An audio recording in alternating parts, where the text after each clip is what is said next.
நேற்று முன்தினம் அதிகாலை பொல்கஹவெலையிலிருந்து தெற்கு களத்துறை நோக்கி பயணித்த ரயில் வனவாசல களனி ரயில் நிலையங்களுக்கு இடையில் தடம் புரட்டமையினால் இந்த விபத்து இடம்பெற்றது.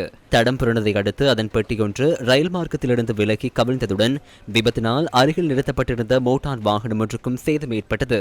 சேத விவரங்களை மதிப்பீடு செய்யும் பணிகள் இன்று அல்லது நாளைக்குள் நிறைவடையும் என ரயில்வே ஊடக பேச்சாளர் அசங்க சமரசிங்க தெரிவித்தார். மேலதிக நடவடிக்கைகளுக்காக இது தொடர்பான அறிக்கை ஒன்று போலீசாரிடம் ஒப்படைக்க நடவடிக்கை எடுக்கப்படும் எனவும் அவர் குறிப்பிட்டார். இதேவேளை வனவாசல பகுதியில் ரயில் ஒன்று தடம் புரண்டமைக்கு காரணமான ரயில் மார்க்கத்தின் தண்டவாளத்தின் பாகங்களை கலற்றி விற்பனை செய்த சம்பவம் தொடர்பில் கைது செய்யப்பட்ட 2 சந்தேக நபர்களும் எதிர்வரும் 29ஆம் தேதி வரை விளக்கமறியலில் வைக்கப்பட்டுள்ளனர். சந்தேக நபர்கள் புதுக்கடை இலக்கம் 5 நீதிவான் நீதிமன்றத்தில் நேற்று ஆஜர்படுத்தப்பட்ட போதே இந்த உத்தரவு பிறப்பிக்கப்பட்டது. ரயில் மார்க்கத்தில் இடம்பெறும் சதித்திட்டங்கள் தொடர்பில் 1971 என்ற பொதுமக்கள் முறைப்பாட்டு பிரிவில் இலக்கத்துக்கு அழைத்து அறிவிக்க முடியும் எனவும் ரயில்வே திணைக்களத்தின் ஊடக பேச்சாளரும் போக்குவரத்து அத்தியட்சகருமான அசங்க சமரசிங்க தெரிவித்தார். ரயில் மார்க்கம் தொடர்பில் ரயில்வே திணைக்களம் மாத்திரமின்றி போலீசாரும் பாதுகாப்பு நடைமுறைகளை பின்பற்றி வருவதாகவும் அவர் குறிப்பிட்டார். ரயில்வே திணைக்களத்திடம் இவ்வாறான சந்தர்ப்பங்களில் பயணிகளுக்காக இழப்பீடு வழங்கும் நடைமுறை ஒன்று உள்ளது.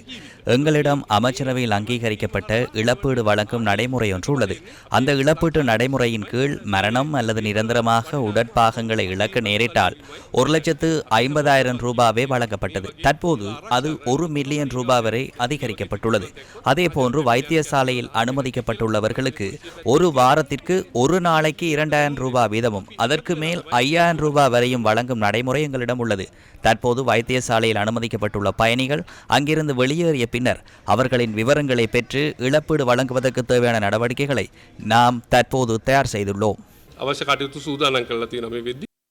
கரையோர மார்க்கத்தில் துருப்பிடித்துள்ள ரயில் தண்டவாளங்களை மாற்றுவதற்காக 10,000 தண்டவாளங்களை இறக்குமதி செய்வதற்கு நடவடிக்கை எடுக்கப்பட்டுள்ளதாக ரயில்வே திணைக்களம் தெரிவித்துள்ளது. குறித்த தண்டவாளங்கள் அடுத்த மாதம் நாட்டிற்கு இறக்குமதி செய்யப்பட உள்ளன. ரயில் தண்டவாளங்கள் துருப்பிடித்துள்ளமையால் கரையோர மார்க்கத்தில் பாணந்துறைக்கும் கொழும்பு கோட்டைக்கும் இடையில் வேக கட்டுப்பாடுகள் விதிக்கப்பட்டுள்ளன. ரயில்கள் தாமதமாக இயக்கப்படுவதாக ரயில்வே திணைக்களம் தெரிவித்துள்ளது. ரயில் தண்டவாளங்கள் இறக்குமதி செய்யப்பட்டவுடன் இந்த வருடத்தின் டிசம்பர் மாதமாகும் போது கரையோர மார்க்கத்தின் 70% வேக கட்டுப்பாடுகளை நீக்க முடியும் என தெரிவிக்கப்பட்டுள்ளது. இதனிடையே கரையோர மார்க்கத்தின் 7 பாலங்கள் புனரமைப்பதற்காக அடுத்த மாதம் விலை மனுக்கள் கோரப்பட்டுள்ளதாக ரயில்வே திணைக்களம் கூறியுள்ளது. கொம்பனி தெரு, வெள்ளவத்தை, பிங்வத்த, அலுத்கம, இந்துருவவ, ஹிங்தோட்ட, தொடந்துவ மற்றும் ஹிக்கடுவ ரயில் பாலங்கள் புனரமைக்கப்பட உள்ளன.